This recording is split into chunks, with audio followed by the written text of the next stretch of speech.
wakatumia njia mbalimbali za kupambana na mkoloni huyu Mkristo Mreno, na kweli lillahi alhamdu Allah akaleta faraja na ushindi. Hawakuweza kuingiza Ukristo, lakini walifanya ukatili mkubwa sana. 1500, 1600 mpaka 1700 mwishoni waliposhindwa Wareno wakaondoka zao,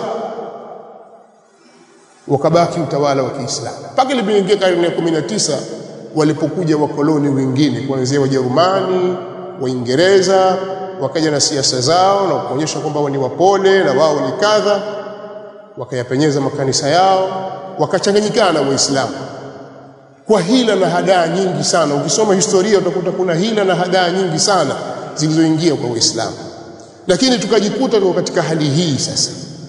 Tuko nao, Uislamu umetuwekea taratibu na njia za kuishi na watu hawa. Ukiisoma Qur'ani tangu mwanzo mpaka mwisho utaelezewa tabia za watu wa aina hii, wao wakoje. Miongoni mwa tabia zao ni chuki na bughdha na njama za kichini chini na usiri dhidi ya Uislamu na Waislamu. Lakini sisi dini yetu ukisoma katika suratul Mumtahina aya ya 9 na ya 10, Allah anatuambia wazi, la yanhaakumullahu 'anil ladhina lam yuqatilukum fid din wa lam yukhrijukum min diyarikum an tabarruhum wa tuqsitu ilayhim inna Allaha yuhibbul muqsitin. Kwa hakika sa Allah subhanahu wa ta'ala haja wakataza nyinyi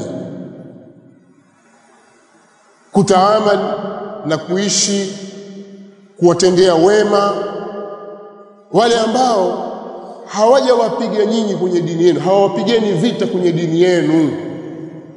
Kwa sababu unaweza kutokea mkaishi na watu hao, mnaweza kuuziana nao, ukanunua kwake, ukauza, akaja akanunua kwako, ukafanya naye miamala ya kikawaida ya kibinadamu, akawa fundi wa kutengenezea kitu chako, kama ni fundi saramala, fundi mwashi na fundi wengine na mfano wa vitu kama hivyo, vitu ambavyo haviwezi kuvuka mpaka wa dini yako. Amiliani nao na watendeni wema, wafanyieni uadilifu, usimnyime haki yake. Maadamu umeagana naye kwamba bwana, kazi hii nitakulipa kwa shilingi 1050, basi usijosema kwamba hili ni kafiri tu nitalipa 1030 au 1010. Maadamu mshaagana katika jambo, mpe haki yake. Sisi katika dini yetu tumefundishwa uadilifu, na Allah anawapenda wenye kufanya uadilifu.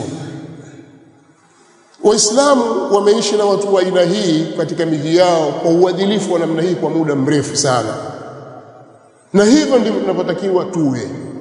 Lakini tusijisahau kwamba wao ni watu wana vinyongo katika nafsi zao, na wana chuki na wana hila na wana njama. Tusijikajenga mapenzi makubwa kwao tukajiaminisha hawa ni watu wanaishi kwa hadaa. Tuwatendee wema, tuishi nao kwa uzuri, lakini tukijua kwamba katika miongoni mwa tabia zao ni hii.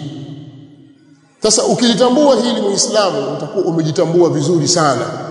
Na makamu kama hizi za khutba za Ijumaa na misikiti ndio sehemu zake za kuwaambia Waislamu, ndio mahali ambapo aya zatakiwa zisomwe, Waislamu wazielewe, waishi katika aya hizo.